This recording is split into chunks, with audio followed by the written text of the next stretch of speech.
saya cross check dari kitab Perjanjian Lama, Tanah Torah Nevi'im Ketubim, sampai dengan Perjanjian Baru, Matius, Markus, Lukas, dan Yohanes, sampai dengan kitab Wahyu, rambutnya itu mengombak dan hitam, bukan pirang. Nabi Isa alaihissalam tidak pernah mengajarkan ahwalul syaksiyah. Nabi Isa alaihissalam tidak pernah mengajarkan muamalah. Oh, ini siapa? Mereka taunya siapa? Ya, nah bisa dilihat di sini. Saya tidak pernah menemukan satu orang pun yang tercatat di dalam sejarah atau dalam bahasa Ibraninya itu Shir Hashrim Daudi Sahfeadom Dagul Merbaba. Makanya kata Yesus Hamasia, Ruah Emet inilah yang kemudian akan mengajarkan segala sesuatu dan mengabarkan sesuatu yang akan datang. Bahkan oleh Ahmad Dedat dan Zakir Naik begitu ya. Tapi saya ingin kemudian mengeksplorasi sendiri dan kemudian kita cross check di dalam gramatikal Ibraniun atau Hebrew. Kalau mungkin kita melihat sesembahan atau nabi yang lain gitu kan dimanifestasikan dengan gambar rambutnya pirang gitu. Jadi ketika sudah melihat kebenaran, kalau memang hidayah itu belum masuk, gak bakal menyebabkan seseorang itu kemudian menerima Islam. Mbak cross check di Google Translate kopas kata Mahmadim, kemudian ditaruh di Google Translate dari Ibrani ke Arab, tidak terbantahkan lagi siapa yang disebut dengan Mahmadim ini. Saudara-saudara yang terkasih dalam Tuhan, kitab Kidung Agung ini adalah kitab yang berbicara tentang hubungan Allah dan umatnya. Di dalam tafsiran Yudaisme, artinya orang-orang Yahudi yang memiliki kitab sama dengan kita, itu juga dipahami sebagai hubungan antara Adonai, yaitu Tuhan, bersama kahalnya, bersama dengan jemaatnya.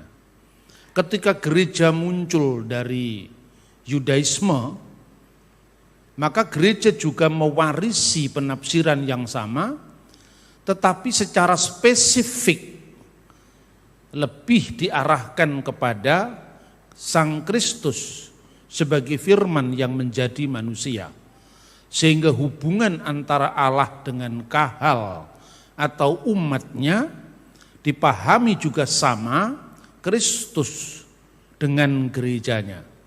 Jadi gereja adalah umat Allah yang baru dan Kristus adalah pernyataan Allah Israel dengan caranya yang khusus ketika firman itu menjadi manusia dan diam di antara kita dalam wujud inkarnasinya, yaitu Yesus Kristus.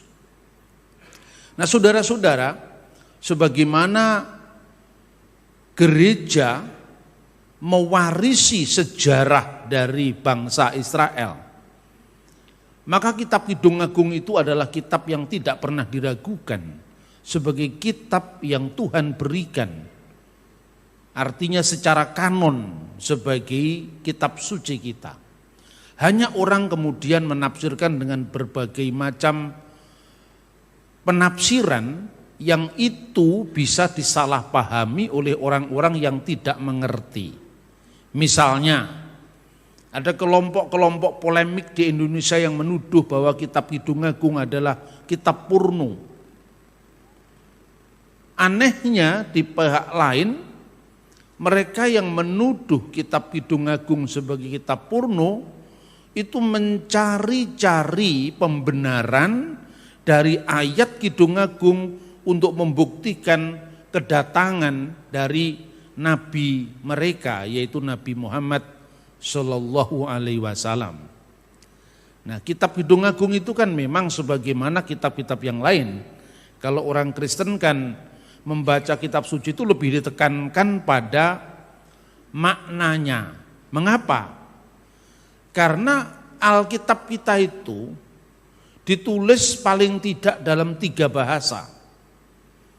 Sebagian besar untuk Perjanjian Lama ditulis dalam bahasa Ibrani, sebagian kecil dalam bahasa Aram, secara khusus itu ketika bangsa Israel, khususnya suku Yehuda dibuang ke Babel, dan sepulang dari pembuangan Babel itu bahasa Aram dipakai sebagai bahasa sehari-hari, mendampingi teks asli klasik dalam bahasa Ibrani.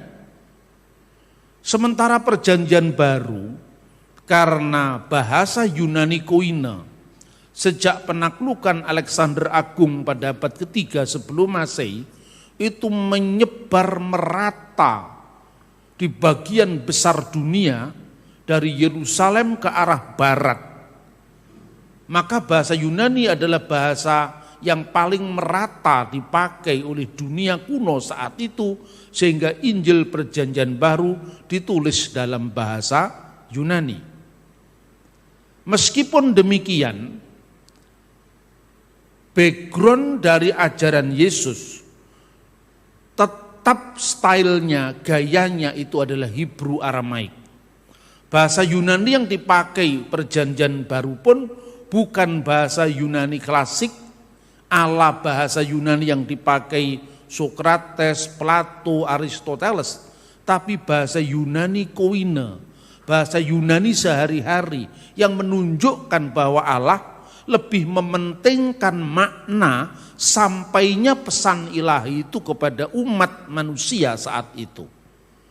Karena itu kalau umat harus diwajibkan untuk memahami kitab suci, harus belajar bahasa Ibrani secara detail, bahasa Aram secara detail, bahasa Yunani secara detail, terus ke gerejanya kapan? Nah, ini beda dengan umat agama lain. Islam itu punya kitab suci hanya dalam satu bahasa, yaitu bahasa Arab. Teks-teks Quran itu muncul dari satu zaman, yaitu zamannya Nabi Muhammad. Maka tentu lebih simpel daripada kita memahami teks kitab suci mulai dari zaman awal ditulisnya kitab Torah, zamannya Nabi Musa, sampai akhir adalah surat-surat Yohanes yang ditulis sekitar tahun 90 Masehi. Jadi antara tahun 1400 sebelum Masehi sampai tahun 90 setelah Masehi. Nah, ini kerumitannya. Makanya saudara-saudara, ketika sejarah itu sudah berjalan atau lewat jauh, maka di situ kan terjadi kadang-kadang itu pesan-pesannya terdistorsi. Karena apa? Bahasa di zaman Musa saja dengan bahasa di zaman kitab Nabi Daniel itu beda. Meskipun sama-sama memakai basic bahasa Ibrani. Nama-nama kalendernya, bulan-bulannya juga kadang bergeser. Pada zaman Daniel tidak ada bulan namanya bulan Tisri, yang ada Nisan misalnya. Etanim juga tidak dipakai. Nah, setelah pembuangan dari Babel, kata Nisanu dalam bahasa Akadia diserap dalam bahasa Ibrani menjadi bulan Nisan, yaitu awal musim semi. Nah, itulah kira-kira situasi kompleksnya ketika kita orang Kristen membaca kitab suci. Nah, saudara-saudara, karena itu kitab suci itu paling mudah untuk digunakan, disalah pakaikan atau disalah tafsirkan oleh orang lain yang ilmunya pas-pasan, tidak mengenal sejarah, tidak mengenal ilmu-ilmu bantu yang lain dalam memahami kitab suci. Tetapi tidak semua orang beragama itu pendekatannya polemik, tidak. Ada pendekatan yang lebih simpatik, ada pendekatan yang lebih ramah, lebih simpatik dari kalangan saudara-saudara muslim kita. Itu terbukti mereka kadang-kadang terbuka untuk mendengar dari sumbernya langsung. Sebagaimana saya sering diundang untuk memberikan kuliah tamu di beberapa IAIN. Itu menunjukkan bahwa harapan hubungan baik sekalipun kita tidak sama, tetapi kita masih bisa bersama-sama, apalagi sebagai warga bangsa Indonesia yang menjunjung tinggi Bhinneka Tunggal Ika, berbeda-beda tetapi satu. Saya bayangkan saudara-saudara, pada zaman Pujangga Baru ada seorang pujangga yang namanya Amir Hamzah. Amir Hamzah itu dikenal sebagai pujangga baru dalam sastra Indonesia atau sastra Nusantara. Salah satu karya-karyanya itu malah ada yang menerjemahkan kitab Kidung Agung ini dengan pendekatan yang sangat simpatik. Judulnya adalah Sirul Asar Sulaiman, syair segala syair dari Sulaiman. Sirul Asar Sulaiman. Ketika saya SMP dulu saya pernah membaca buku itu. Dan saya baru tahu ternyata Sirul Asar Sulaiman itu terjemahan bahasa Melayu dari kitab suci kita, bagian kitab Kidung Agung. Amir Hamzah itu seorang muslim, tapi menerjemahkan kitab Kidung Agung dalam salah satu karyanya karena memang nilai kesusastraannya tinggi. Sehingga sastrawan pun mengakui bahwa kitab itu memang kitab yang punya nilai estetika, nilai keindahan yang luar biasa. Selain misalnya Amir Hamzah menerjemahkan kitab suci Hindu yang namanya Bhagavad Gita. Loh kok sekarang perbedaan itu sedemikian rupa dijadikan alasan untuk saling memaki, saling mengumpat, sekalipun sebetulnya sejarah bangsa ini memiliki keberdampingan damai antar umat beragama. Nah oleh karena itu tatkala misalnya saya menjawab kritik teman-teman polemikus Islam terhadap Kristen, saya tidak pernah akan menyerang agama orang lain. Tetapi hanya bagian-bagian yang disalahpahami saya jelaskan, saya luruskan dalam suasana saling berbagi. Nah, teks yang tadi kita baca yaitu kitab Kidung Agung pasal 5 ayat 16 itu dalam bahasa aslinya ya ada kata Muhammadim.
Muhammad atau satu akar dengan kata Ahmad Muhammad, tapi itu hanya mirip bunyi, tidak ada hubungan arti sama sekali. Mirip kalau saudara-saudara mendengar kata Narto dalam bahasa Jawa sama Naruto, kira-kira mirip apa tidak? Mirip kan? Tapi Naruto itu orang Jepang, Narto itu orang Wonogiri. Tidak ada hubungannya. Mau di otak-atik apapun juga tidak akan ketemu. Karena antara keduanya memang itu berbeda. Dua bahasa yang berbeda, ada banyak yang seperti itu.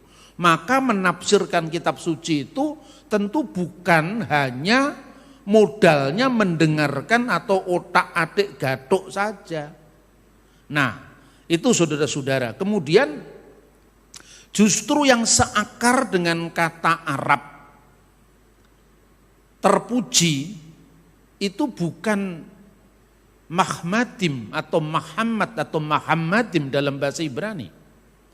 Tetapi dalam bahasa Ibrani digunakan kata akar kata yadah menjadi hodu. Misalnya ya dalam bahasa Ibrani hodu ladunai kitof ki ulam hasdu. Di dalam Mazmur pasal 136 misalnya ya.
Untuk selama-lamanya kasih setianya.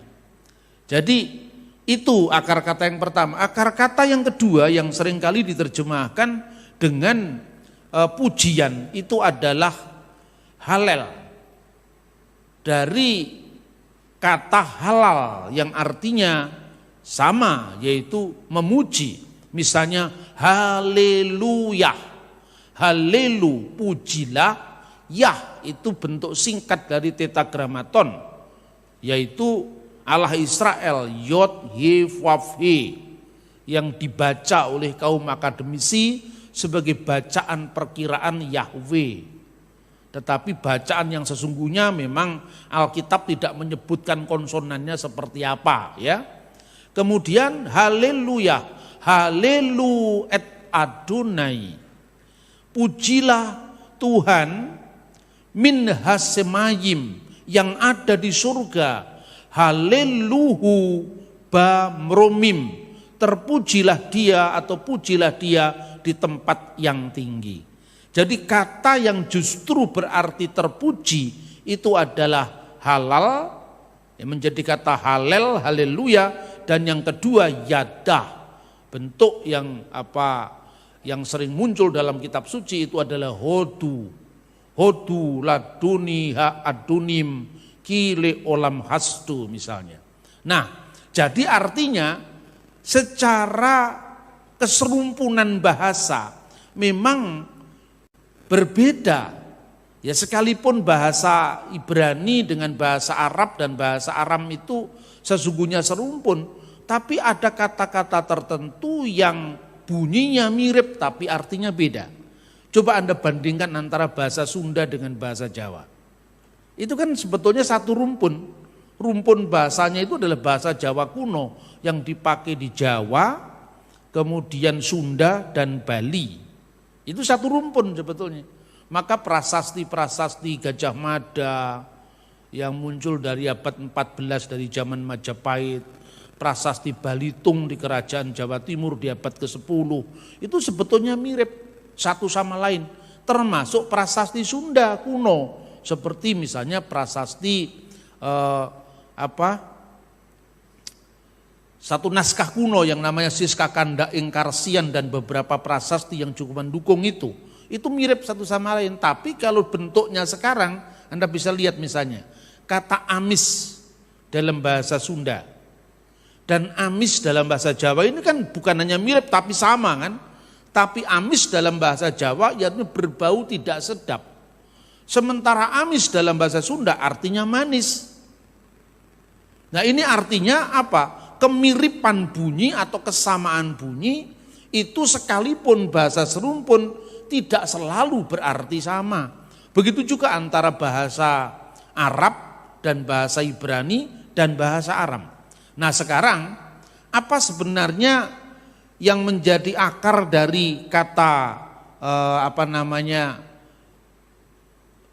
terpuji dalam bahasa Ibrani tadi sudah kita lihat ya. Sekarang kita bisa melihat mahmad atau mahemat dalam rangkaian kalimat yang bermakna negatif. Jadi artinya kalau itu dijadikan alasan untuk nubuat Nabi Muhammad hanya karena kata-kata mirip, dan itu diulang-ulang dalam berbagai tayangan di video.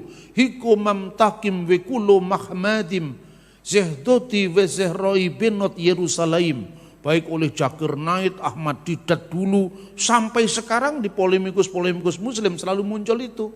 Saya selalu mengatakan, kalau kita berbeda bukan berarti kita harus saling menyerang. Tapi dalam hal ini Anda salah, karena kemiripan bunyi tidak bisa diartikan sebagai sama atau kesamaan. Nah, saya ingin memberikan contoh, misalnya Hosea pasal 6 ayat 9. Ini ya, Hosea pasal 6 ayat 9. Sebab walaupun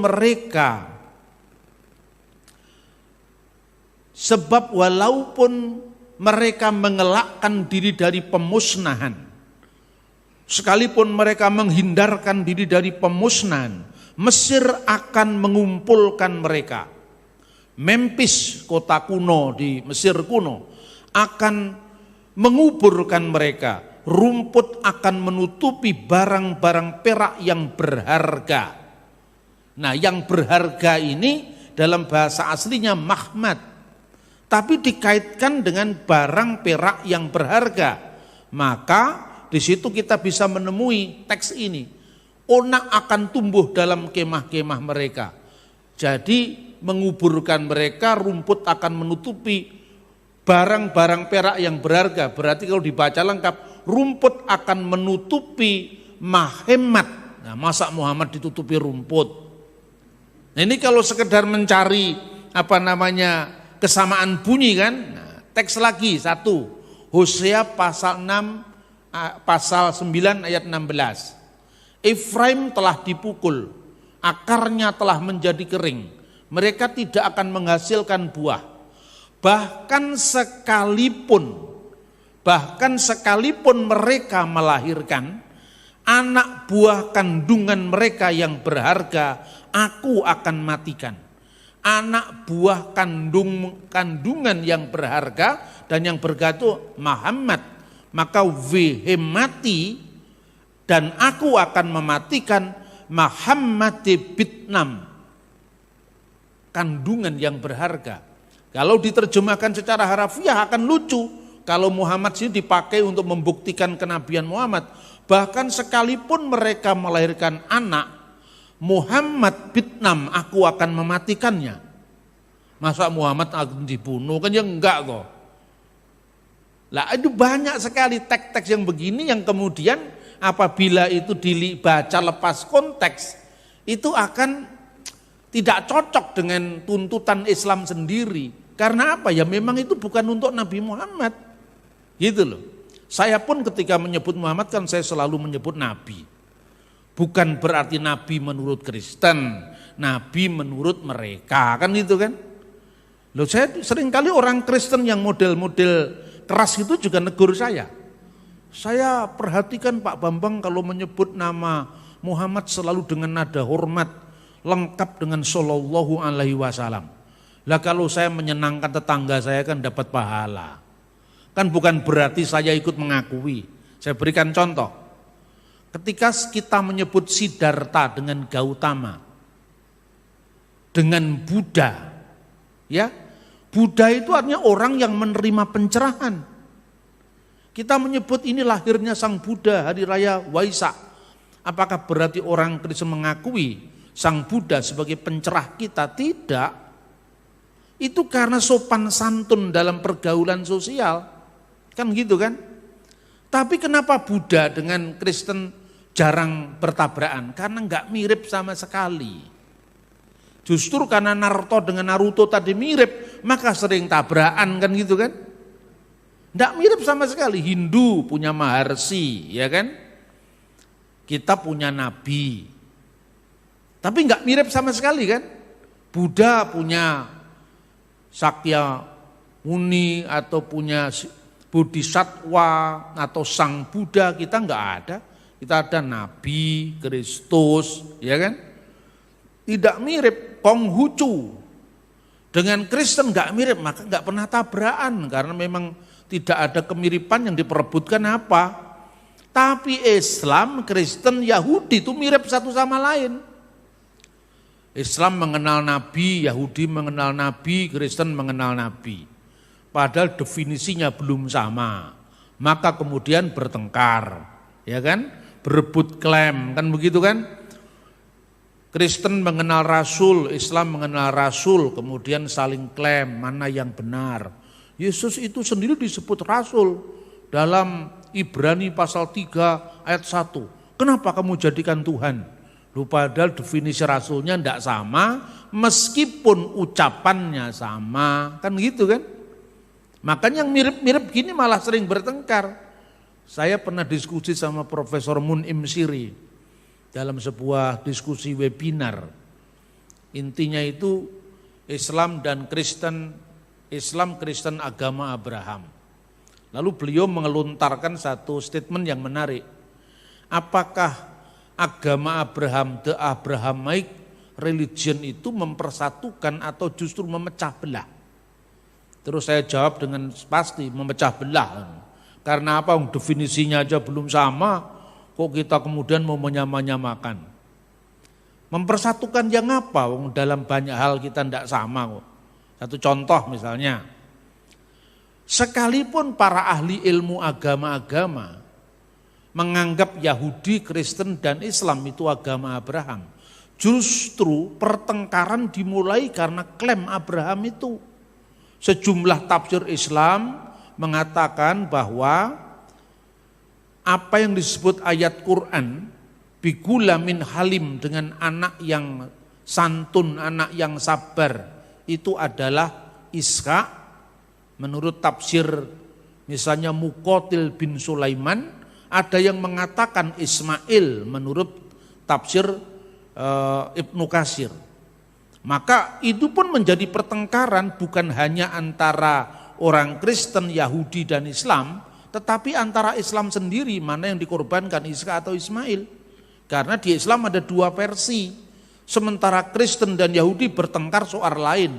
Soal bahwa yang dikorbankan itu Ishak, Yahudi dan Kristen sama. Bahkan seluruh Alkitab kuno manapun juga, termasuk naskah Laut Mati Qumran yang berasal dari tahun 100 sebelum Masehi, Septuaginta dari tahun 300 sebelum Masehi, sampai Targum yang berasal dari abad 2 sebelum Masehi, ada yang abad 8 setelah Masehi ya. Ada yang Targum abad 2 setelah Masehi, misalnya Targum Onkelos. Ada Targum yang berasal dari abad setelah Islam, misalnya Targum Yonatan atau Pseudo Yonatan. Itu mengatakan semuanya adalah Ishak. Nah sementara dalam ajaran Islam ada Ishak, ada Ismail. Itu baru soal satu. Belum lagi soal-soal yang lain. Misalnya ada teman-teman yang selalu nyerang iman Kristen. Kalau Kristen itu mengikuti Abraham, kalau Kristen itu agama Abraham, kenapa dia tidak taat? Mana tidak taat? Kenapa ada orang Kristen yang tidak disunat? Padahal perjanjian Abraham kan sunat. Terus saya bilang, sunat itu bukan dilarang dalam iman Kristen, juga bukan diwajibkan sebagai syarat keselamatan. Orang Kristen yang sunat juga sampai sekarang ada, ya, orang Kristen Koptik di Mesir. Itu umur 3 hari sunatnya, bukan umur 8 hari. Kenapa? Karena tradisi sunat seperti yang tergambar di kuil-kuil Karnak 1000 tahun sebelum Abraham. Itu sudah ada sunat, itu ciri khas orang Mesir. Sampai kemudian gereja ortodok Koptik itu berkembang di Mesir, sunat itu bukan karena alasan untuk keselamatan jiwa, tapi sunat itu karena alasan tradisi kebersihan. Maka disebut taharot dalam bahasa Arab oleh orang Koptik. Yang dilarang sunat itu apa? Sunat sebagai andalan keselamatanmu.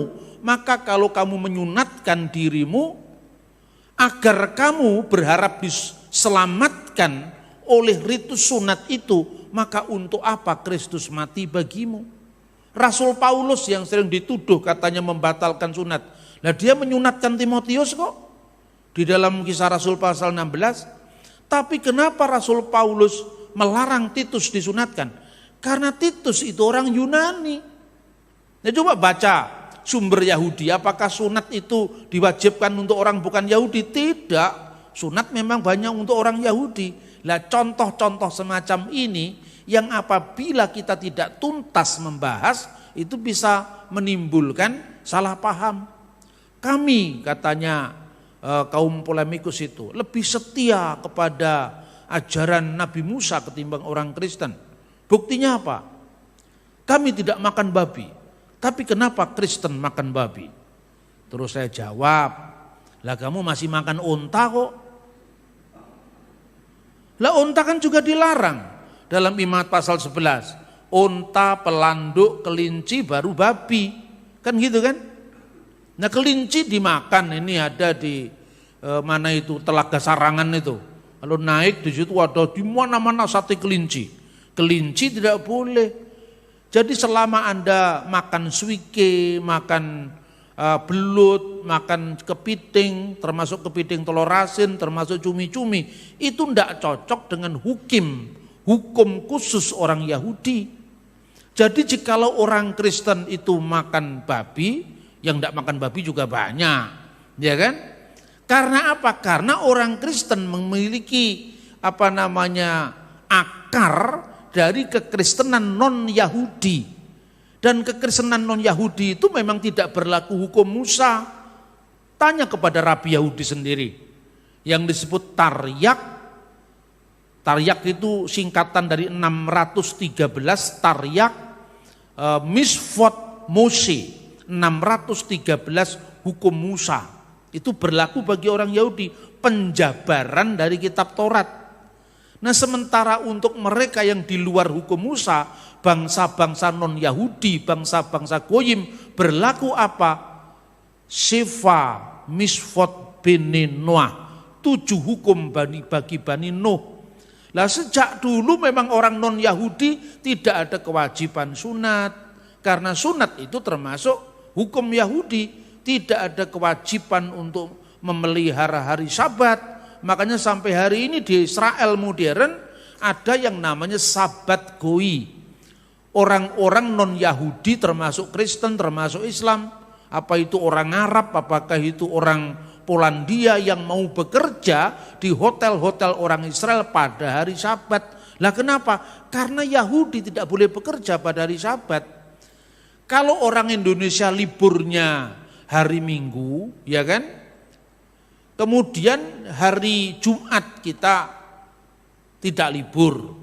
Orang Mesir liburnya hari Jumat, Minggunya bekerja. Karena pada hari Jumat misalnya, di Indonesia ini kita tidak libur, sementara saya harus bekerja di kantor, maka pekerjaan saya berikan kepada teman saya Mesir. Lah kamu, misalnya kan kamu yang libur kamu kerjakan. Kira-kira seperti itu gampangannya. Jadi itu saudara-saudara, jadi belajar tentang paralelisasi agama itu tidak mengukur agama orang lain dari ukuran kita.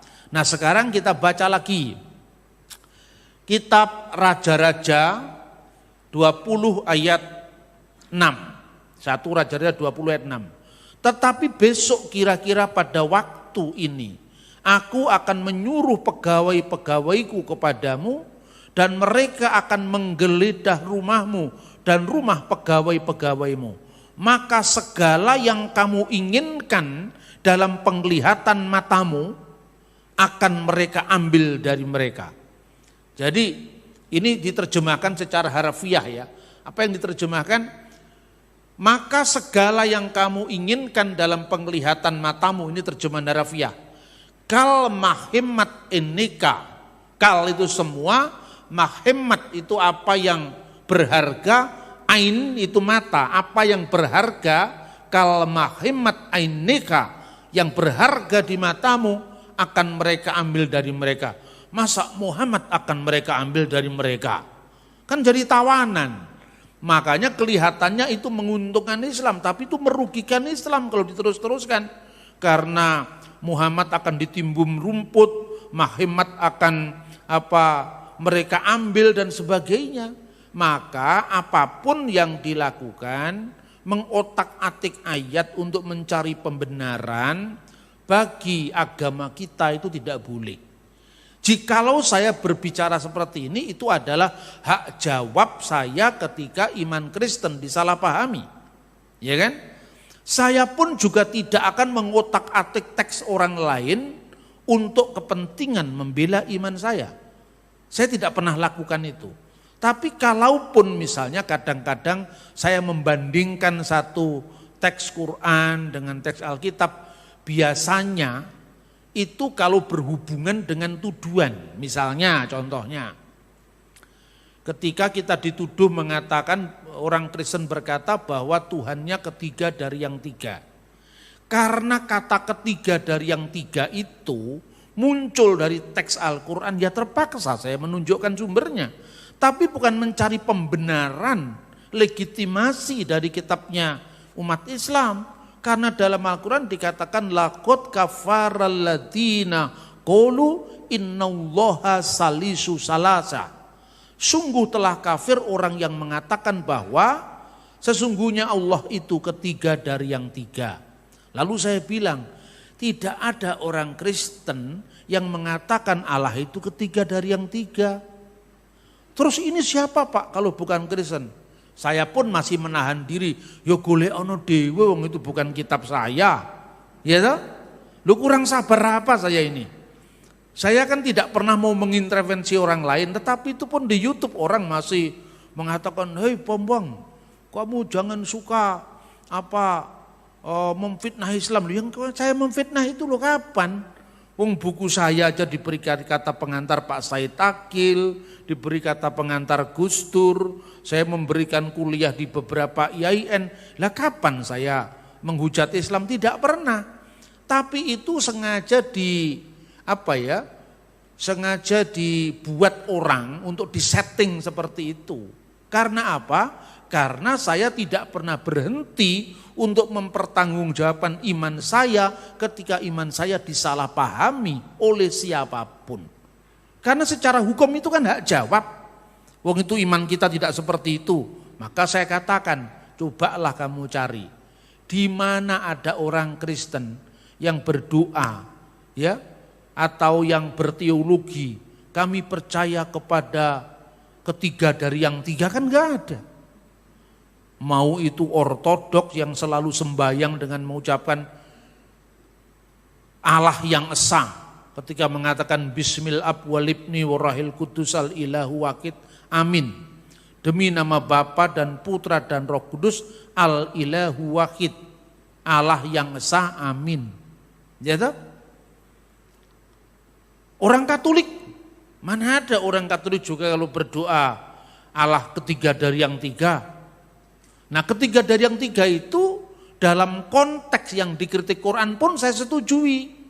Karena kalau saya membaca tulisan-tulisan Bapak Gereja, misalnya Epifanius dari Salamis yang menulis tahun 400 sekian, ya abad keempat, dia mengatakan bahwa di Arab itu ada aliran Kristen sesat yang namanya Koliridianisme. Mereka suka membuat gerobak-gerobak dari bunga yang dihias demikian rupa dan terjadi pemujaan kepada Maria. Lalu dalam pemujaan itu Maria diberikan sesaji, diberikan korban berupa roti persembahan yang namanya kolirida. Makanya aliran sesat itu dinamakan koliridianisme. Makanya dalam Quran dikatakan anta hulta linnasit taqiduni wa ummiya ilahaini min dunillah. Apakah kamu berkata kepada manusia, jadikanlah saya Isa dan ibu saya Maryam ilahaini, menjadi dua ilah di samping Allah. Berarti yang dikritik oleh Al-Quran itu Bapa, Ibu dan Anak. Lah ini bukan Trinitas Kristen, inilah ketiga dari yang tiga. Saya pun juga memberikan pertanggungjawaban dari apa yang saya sampaikan. Coba selain membaca satu tafsir, bacalah tafsir yang lain. Misalnya ya, tafsir Al-Qasimi, Tafsir Al-Qasimi mengatakan bahwa yang ditolak dalam teks itu adalah aliran Maryamiyun yang subur di Arab pada waktu itu. Nah, tapi kenapa? Saya kan tidak mencampuri Muhammad itu siapa, saya tidak pernah. Itu urusannya umat Islam. Dan kalaupun saya mengatakan Muhammad dengan Nabi, itu hanya Nabi yang dijunjung tinggi, yang dihormati oleh orang Islam. Ibarat istrimu bukan istri saya. Tapi kalau saya menyebut itu sang istri, artinya istrinya yang bersangkutan, kan tidak berarti mengganti Bu Safa jadi istrinya orang, kan tidak kan? Ketika Anda mengatakan selamat hidup baru, Tuhan memberkati, ya, apakah istrinya dia jadi istri yang mengucapkan itu? Kan ya tidak. Itulah sopan santun dalam masyarakat majemuk. Inilah yang selalu saya kembangkan dalam semangat bersaksi tanpa melukai, aman secara hukum, ramah secara budaya, menjangkau yang belum terjangkau. Makanya saudara-saudara, ini penting untuk etika kita dalam berbangsa dan bernegara. Kita menjadi Kristen 100%, tapi sekaligus juga menjadi Indonesia 100%. Jangan mau negara kita diadu domba, sekalipun kita beda, sekalipun kita tidak sama, tapi kita harus bersama-sama. Nah, terakhir, tentang teks ini juga ada orang yang menuduh bahwa umat Kristen atau umat Yahudi telah menghilangkan kata Muhammadim dalam Alkitab. Nah, ya memang kata Muhammadim kal Muhammad an-Naika misalnya, itu kan bukan nama orang. Jadi saya berikan contoh, kalau misalnya di dalam Al-Quran, nah sekaligus saya tegaskan lagi, kalau saya memberikan contoh ini berarti saya tidak mencampuri agama lain. Tapi karena polemikus Islam menuduh orang Kristen, katanya orang Kristen telah menghilangkan kata Muhammadim supaya menghalangi Muhammad diakui jadi nabi, maka saya bandingkan. Ini ada kata-kata dzalikal kitab la raiba fihi hudalil mutakin. Ya. Inilah kitab, maksudnya kitab suci Al-Qur'an yang tidak ada keraguan di dalamnya, yang menjadi huda, petunjuk bagi orang-orang yang takwa. Kan diterjemahkan, yang menjadi petunjuk bagi orang-orang yang takwa. Teks aslinya huda lil mutakin. Seandainya kata Huda dipakai nama orang, misalnya Muhammad Huda misalnya, itu kan orang yang memberi nama, tapi teks ini bukan nama, teks ini adalah petunjuk bagi orang-orang yang bertakwa. Nanti jangan-jangan mengatakan ini kalau kadrunnya Kristen, tadi kan kadrunnya Islam, kalau kadrunnya Kristen jangan-jangan mengatakan telah menghilangkan kata Huda, kan ya enggak begitu. Jadi mari kita beragama dengan jujur, beriman dengan cerdas, beriman yang tidak pernah memaki-maki orang, beriman yang tidak pernah merendahkan orang. Siapa yang merendahkan sesamanya berarti merendahkan penciptanya. Itu kita pahami. Injil diberitakan bukan dengan suasana teror, bukan dengan suasana menyalahpahami orang lain, bukan dalam suasana untuk menyerang iman orang lain. Kita memang berbeda, tetapi kita harus bisa bersama-sama. Amin, saudara-saudara. Itu yang pertama. Nanti saya masih akan menyampaikan firman Tuhan dengan tema yang berbeda. Apakah Yesaya pasal 29 ayat 12 itu merupakan bukti tentang datangnya Nabi buta huruf pada akhir zaman. Karena di situ ada kata bacalah, aku tidak bisa membaca. Nah, ini pun juga jangan disalahpahami, karena ketika saya menyampaikan firman ini, saya sekedar untuk menunjukkan inilah iman Kristen. Iman Kristen tentu dia harus menunjukkan apa yang diimani oleh orang Kristen, dasarnya adalah kitab suci kita sendiri Alkitab, bukan dasarnya kitab suci orang lain. Kiranya Tuhan menambah-nambah kita hikmat supaya kita bisa beriman secara cerdas, beriman secara santun, beriman secara hormat, menghormati keberadaan yang lain, bahwa tidak sama itu tidak berarti kita tidak bisa bersama-sama. Dan barang siapa tidak bisa menghormati sesamanya yang berbeda, berarti dia tidak menghormati Tuhan yang menciptakan dengan segala macam keberagamannya. Itu pun setiap agama memiliki tugas untuk menyampaikan apa yang diyakini, kebenaran yang diyakini, asal tidak menteror orang lain. Roh Kudus akan membantu kita untuk menuntun kita ke dalam seluruh kebenaran di dalam Yesus Kristus. Amin.